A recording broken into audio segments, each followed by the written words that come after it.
Olá pessoal, hoje falaremos de Marie Curie, a grande cientista que conquistou 2 prêmios Nobel. Nascida em 7 de novembro de 1867 em Varsóvia, na Polônia, ela possui 4 irmãos, e ambos seus pais são professores e sempre a incentivaram a estudar. Infelizmente, no dia 9 de maio de 1878, sua mãe morreu de tuberculose quando Marie tinha 10 anos. Por ser mulher, ela não pôde estudar em uma universidade tradicional, então foi para uma clandestina. Em 1891 foi para Paris, para continuar os estudos por lá.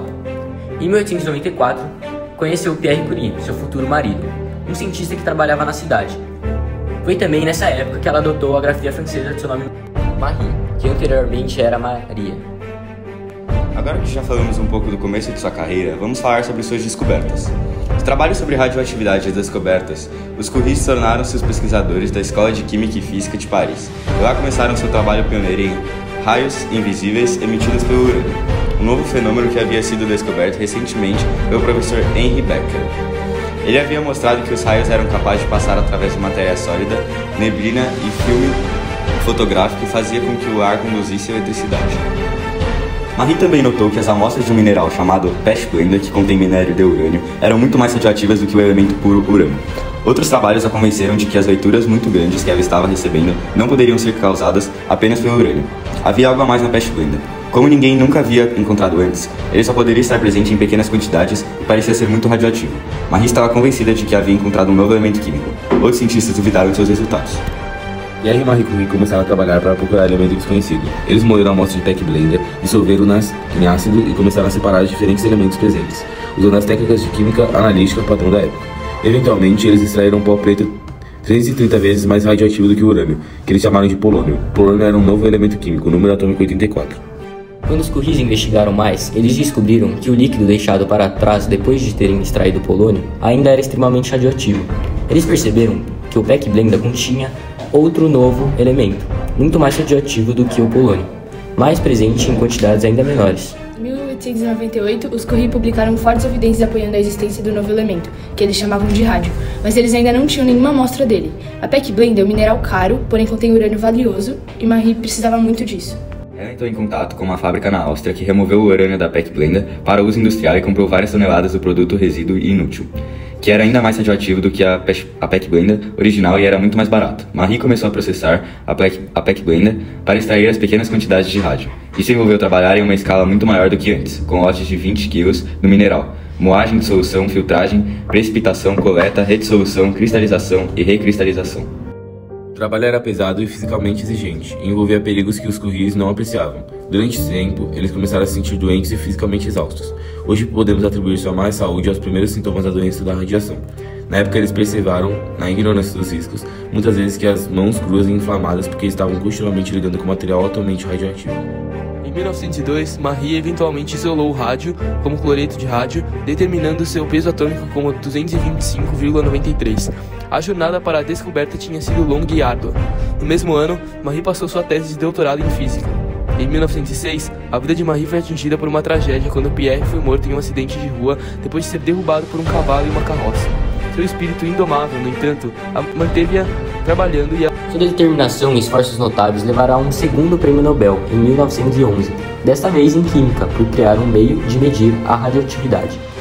Não muito tempo depois, Sorbonne construiu o primeiro instituto de rádio com 2 laboratórios, um para o estudo de radioatividade sob a direção de Marie Curie e outro para a pesquisa biológica sobre o tratamento do câncer. Durante a Primeira Guerra Mundial, trabalhou para desenvolver pequenas unidades móveis de raio-x, que poderiam ser usados para diagnosticar ferimentos perto da frente de batalha. Como diretora do Serviço Radiológico da Cruz Vermelha, ela percorreu Paris pedindo dinheiro, suprimento e veículos que pudessem ser convertidos. Em outubro de 1914, as primeiras máquinas, conhecidas como Petit Curies, estavam prontas e Marie partiu para a frente. Ela trabalhou com sua filha Irene, então com 17 anos, em estações de limpeza de vítimas perto da linha de frente, radiografando homens feridos para localizar fraturas, balas e estilhaços. A tecnologia que Marie Curie desenvolveu para os Petit Curies é semelhante à usada hoje na máquina de fluoroscopia em nosso hospício de Randstad. Uma poderosa máquina de raio-x permite que os médicos examinem imagens em movimento no corpo, como a ação de bombeamento do coração ou o movimento de encolher. Após a guerra, Marie continuou seu trabalho como pesquisadora, professora e chefe de um laboratório. Recebeu muitos prêmios. Entre eles estavam o Prêmio da Pesquisa Ellen Richards, 1921, e o Prêmio Cameron da Universidade de Edimburgo. Ela também recebeu muitos títulos honorários de universidades de todo o mundo. Uma das realizações notáveis de Marie Curie foi ter entendido a necessidade de acumular fontes radioativas intensas, não apenas para tratar doenças, mas também para manter um suprimento abundante de pesquisa em física nuclear. O estoque resultante foi um instrumento inigualável do aparecimento após 1930 de aceleradores de partículas. A existência em Paris, no Instituto do Rádio, de um estoque de 1,5 gramas de rádio em que, ao longo de vários anos, o rádio D e o polônio se acumularam, contribuiu decisivamente para o êxito das experiências realizadas nos anos anteriores a 1930 e, em particular, das realizações por Irene Curie em conjunto com Frederic Joliot, com quem se casou em 1926. Este trabalho preparou o caminho para a descoberta do nêutron por Sir James Chadwick e, acima de tudo, para a descoberta em 1934, por Irene e Frederic Joliot Curie, da radioatividade artificial. Poucos meses após essa descoberta, Marie morreu como resultado de anemia aplástica causada pela ação da radiação.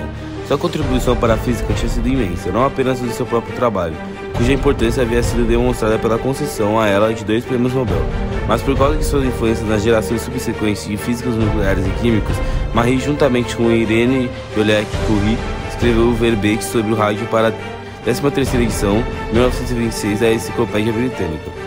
Em 1995, as cinzas de Marie foram consagradas no Panteão de Paris. Ela foi a primeira mulher a receber essa honra por suas próprias realizações. Seu escritório e laboratório no Pavilhão Curie do Instituto Rádio são preservados como Museu Curie. Esse foi nosso vídeo sobre a Marie Curie. Espero que tenham gostado.